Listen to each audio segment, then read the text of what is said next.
En un barrio de lo más normal de Kansas City, en el 4315 de Charlotte Street, vivía un hombre que, a ojos de todos, era un vecino ejemplar, un pilar de la comunidad. Pero, claro, detrás de esa fachada de Robert Verdela se escondía un secreto tan terrible que cuando salió a la luz dejó una cicatriz imborrable en la ciudad.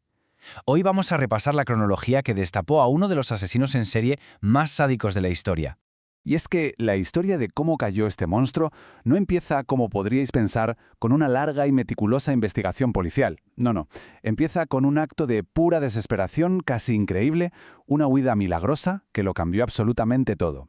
Apuntad bien esta fecha. 2 de abril de 1988. Este es el día en el que el mundo, tan cuidadosamente construido por Robert Verdela, empezó a hacerse añicos. Era un sábado por la mañana y Verdela se había ido a trabajar. Intentad imaginar la escena. De repente, un hombre joven, desnudo, aterrorizado, con solo un collar de perro al cuello, aparece corriendo por la calle como si le fuera la vida en ello. Y es que le iba. Acababa de saltar desde la ventana de un segundo piso. Se llamaba Christopher Bryson, y su huida estaba a punto de sacar a la luz un horror que nadie podía ni imaginar. Lo que hizo fue una mezcla de ingenio y pura supervivencia. Después de días de tortura, Bryson logró convencer a Verdella de que le dejara atarse él mismo. En cuanto se vio solo, se las apañó para usar el calor de una lámpara para quemar las cuerdas. Se rompió un hueso en la caída, sí, pero su instinto por sobrevivir pudo más que el dolor. Cuando la policía llegó, al principio pensaron que podría ser, no sé, una disputa doméstica, algo raro. Pero la historia de Bryson era tan detallada y tan espeluznante que no podían ignorarla. Al llegar a la casa, Verdela les negó la entrada, pero ya era tarde. Consiguieron una orden judicial y los agentes entraron en lo que la prensa acabaría bautizando como la casita del horror. Lo que encontraron dentro es que no hay palabras para describirlo. Era una auténtica pesadilla.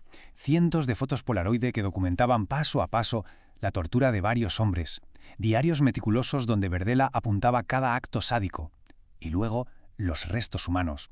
Un cráneo en un armario, vértebras, dientes en sobres, el horror llegaba hasta el jardín trasero. Y este es el hombre, este es el responsable, Robert Verdela.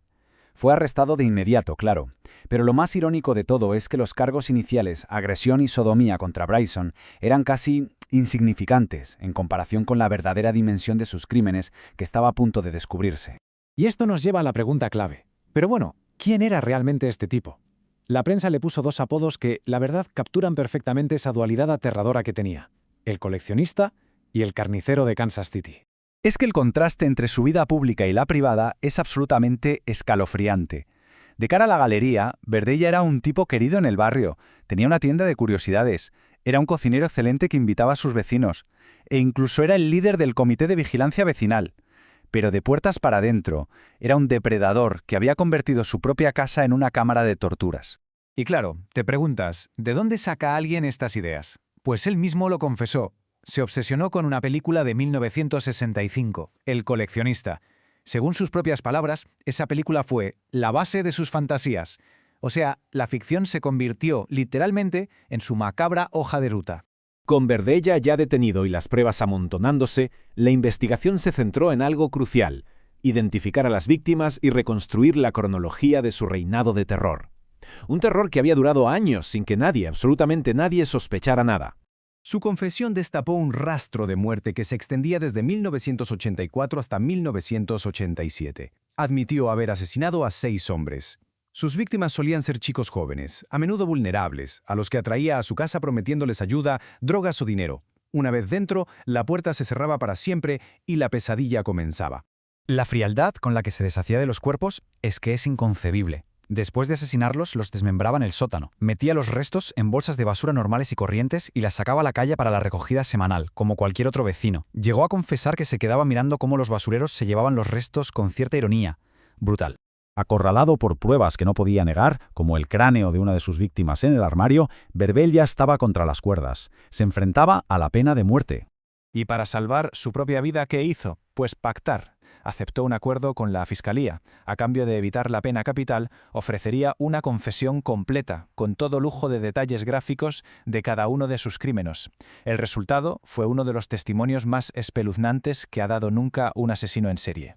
Es que sus propias palabras revelan esa falta total de emoción. Al describir cómo mató a Larry Pearson, Lo hizo con un lenguaje frío, casi técnico, como si estuviera, no sé, describiendo una tarea cualquiera. Ni un ápice de remordimiento ni de empatía, nada. El acuerdo tuvo un resultado claro y contundente. Robert Verdela fue sentenciado a cadena perpetua sin posibilidad de libertad condicional por cada uno de los 6 asesinatos. 6 crímenes, 6 cadenas perpetuas. La justicia se aseguró de que la puerta de la cárcel se cerrara para él para siempre. Pero, ¿cómo fueron sus últimos años? Bueno, pues su vida en la cárcel demostró ser tan manipuladora como lo había sido en libertad. Lejos de mostrar el más mínimo arrepentimiento, Verdela se pasó sus años en prisión intentando reescribir su propia historia. Se quejaba del trato de los medios, llegó a autodenominarse un ciudadano sensible que cometió errores, y en una entrevista escalofriante se refirió a los hombres que torturó y asesinó como simples juguetes. Su final llegó poco más de 4 años después de su arresto. Tras quejarse de dolores en el pecho, murió de un infarto. Qué ironía, ¿verdad? Porque meses antes se había quejado de que en la prisión le estaban negando su medicación para el corazón. Tenía 43 años.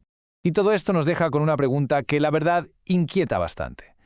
El caso de Robert Verdela nos obliga a pensar en la fachada de la normalidad. Demuestra que el mal más extremo puede estar escondido a plena vista justo detrás de la puerta de ese vecino tan amable en una calle tranquila. ¿Cómo es posible que una persona pueda llevar una doble vida tan monstruosa sin que nadie se dé cuenta?